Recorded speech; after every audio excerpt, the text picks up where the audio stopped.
پیشاب کے ساتھ قطرے آتے ہیں. میرے محترم بھائیوں یہ پیشاب کے ساتھ جو قطرے آتے ہیں یہ کوئی بیماری نہیں ہے.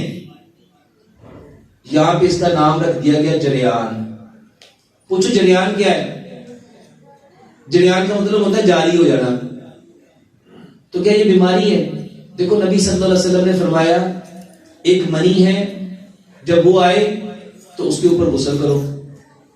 ایک مزی ہے جب وہ آئے تو اس کے اوپر منی کے اوپر غسل کرنا تھا, مزی کے اوپر وضو کرنا تھا. اور یہ جو ودی ہے اس کو ودی بھی کہا گیا, ندی بھی کہا گیا کہ پیشاب کے بعد جو قطرے آتے ہیں وضو کر لیا, ایک چلو پانی لو اور ایک چھینٹا مارو, پھر ایک چلو پانی لو ایک چھینٹا مارو, پھر ایک چلو پانی لو چھینٹا مارو, تین چلو پانی لو اور اس پہ چھینٹا مارو. یہ اس کے لیے کفایت کر جائے گا.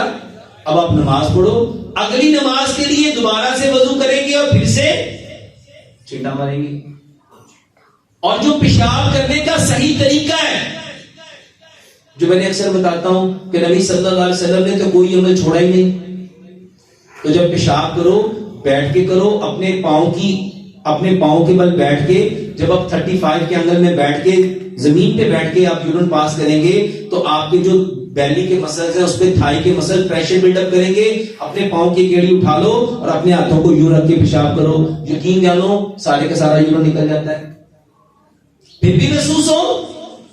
اور یہ کیوں ہوتا ہے میرے محترم بھائیوں؟ جب آپ کے مسلز ویک ہو جاتے ہیں, آپ کے یوریتھرا کینال کے مسلز ویک ہو جاتے ہیں تو پیشاب کسی نہ کسی فولڈ میں پھنس جاتا ہے. آپ چلتے ہیں, پھرتے ہیں, اٹھتے ہیں, بیٹھتے ہیں, جھکتے ہیں تو وہ قطرہ نکل جاتا ہے.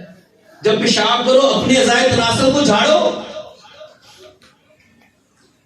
اگر آپ کو لگتا ہے کہ میرے چلنے پھرنے سے پیشاب دوبارہ آئے گا تو وہیں پہ جہاں پیشاب کیا وہاں ایک دفعہ بیٹھ جاؤ, اٹھ جاؤ, بیٹھ جاؤ, اٹھ جاؤ, کوئی 5 7 10 دفعہ بیٹھو اٹھو, پھر دوبارہ یورین پاس کر لو. دوائیوں کے چکر میں نہ پڑو, دوائیوں کے چکر میں نہ پڑو. یہ سوال ہے خارش کا علاج بتا دیں. میرے محترم بھائیوں اور بہنوں, سب سے بہترین خارش کا علاج یہ ہے